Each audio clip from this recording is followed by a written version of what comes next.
trata de negociações entre Flamengo e Corinthians. Então, ok, ele tem todo o direito de ir, de fazer uma visita cordial, mas normal, comparado com o histórico, não é.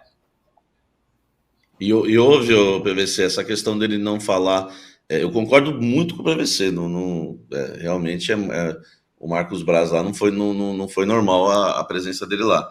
E uma coisa que a gente tem que reparar: ele não falou sobre as negociações. Eu falei ontem aqui, existe um acordo entre eles de construir essa narrativa, né? De falar, o Flamengo não quer negociar, essa coisa toda. O Augusto não tocou nisso na coletiva, né? Nesse assunto, o Flamengo quer ou não quer, e o Marcos Braz não quis falar sobre o assunto. Por quê? Porque se ele fala sobre o assunto, ele teria que desmentir o Augusto e o Rubão ali, né, no Parque São Jorge. Ele ia ter que falar, não tem nada, não vamos vender o Gabigol, que é a narrativa aí que está sendo, que ele chegou a falar uma vez, não sei para quem que ele deu entrevista e falou isso. Só que lá não, ele evitou falar no assunto exatamente por isso, para não ter que desmentir a diretoria do Corinthians, sendo que há essa conversa. E uma informação importante que eu recebi agora cedo é que o Gabigol se apresentou também lá no Flamengo, porque ele quer ouvir da diretoria o que está acontecendo, porque ele está sabendo, claro, né? O noticiário aí está bombando em relação a isso. Ele quer saber realmente se ele está sendo negociado com o Corinthians ou não, enfim, quer saber o que está acontecendo. E essa novela aí pode chegar a um final logo, logo, porque até ontem na conversa que eu fiquei sabendo que teve lá entre os dirigentes, com o Braz, o Corinthians falou isso, ó, vocês precisam se resolver com o Gabigol, porque a gente não pode também esperar a vida inteira. Então o Corinthians está no meio dessa briga aí, dessa treta, né, entre Flamengo e Gabigol, e agora com o Gabigol se apresentando lá, as conversas vão avançar, né, entre aspas, né, pro bem ou pro mal. Eu quero repassar essa pergunta para você que está assistindo a gente. O que você acha que o Marcos Braz foi fazer na posse do novo presidente do Corinthians? Só vale resposta errada, tá? E número de likes baixíssimos. Eu acho que a gente tem que ter uma meta para o PVC fazer a prancheta dele. Senão, não teremos greve de prancheta, PVC. Acho que 2.000 likes. Dá, hein? Antes de você fazer a prancheta, queria passar uma pergunta rápida para o Hernan. Porque ele falou na entrevista que que já tem plano A, B e C, né? Caso não feche com o plano A, que é o Gabigol. O B, como a gente falou ontem, pode ser o Firmino. E aí, qual seria o plano C? Eu acho que até o plano B já caiu, né, Samir? O plano B caiu, né?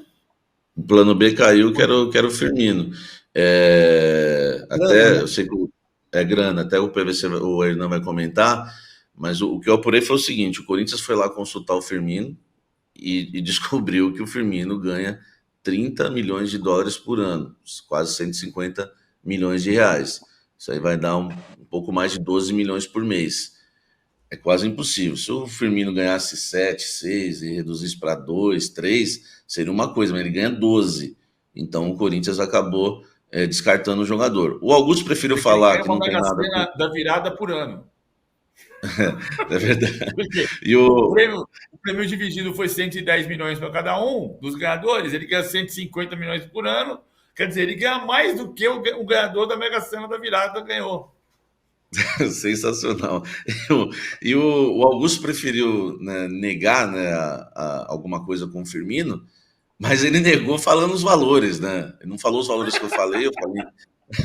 Ele falou, não tivemos nada com o Firmino, mas é porque ele ganha 25 milhões de euros por ano, né? Eu falei 30 milhões de dólares, que foi o que minha fonte me passou. Então, quer dizer, ele nega falando os valores, está na cara que eles fizeram a consulta. E outra, ele começa a negar os nomes também, porque o Corinthians está tirando no mercado, é uma reconstrução. Então ele também não quer ficar com aquela fama que tentou 1, não conseguiu, tentou 2, não conseguiu, tentou 3, não conseguiu. Então é normal que ele vai negar alguns nomes, né? Eu achei, até o Gabigol foi uma surpresa, ele realmente... O Gabigol não tinha como mais também ficar negando, né? Mas do Firmino, o Hernan, até deixar a palavra aí com o Hernan que estava falando sobre o assunto, que tocou a bola para mim, realmente está descartado como plano B pelos valores.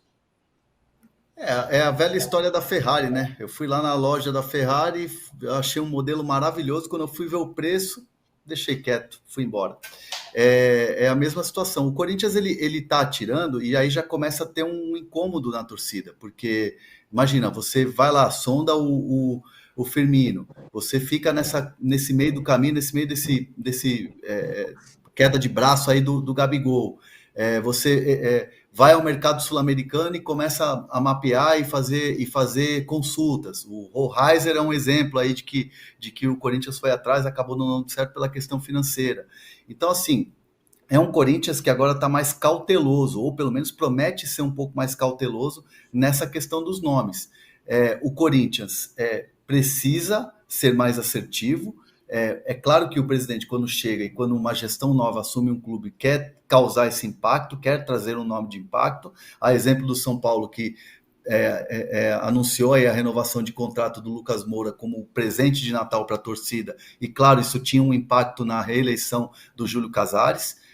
Então o Corinthians precisa ser mais assertivo e ao mesmo tempo precisa trabalhar mais em silêncio. Né? Você vê o Rubão dando entrevistas e falando abertamente, só falta ele mostrar os documentos das negociações e das consultas que o Corinthians faz. Então, assim, o Corinthians está consultando bastante no mercado, mas está tendo pouca efetividade, e isso está deixando o torcedor bravo. Pelo menos é o termômetro que eu vejo aí nas redes sociais.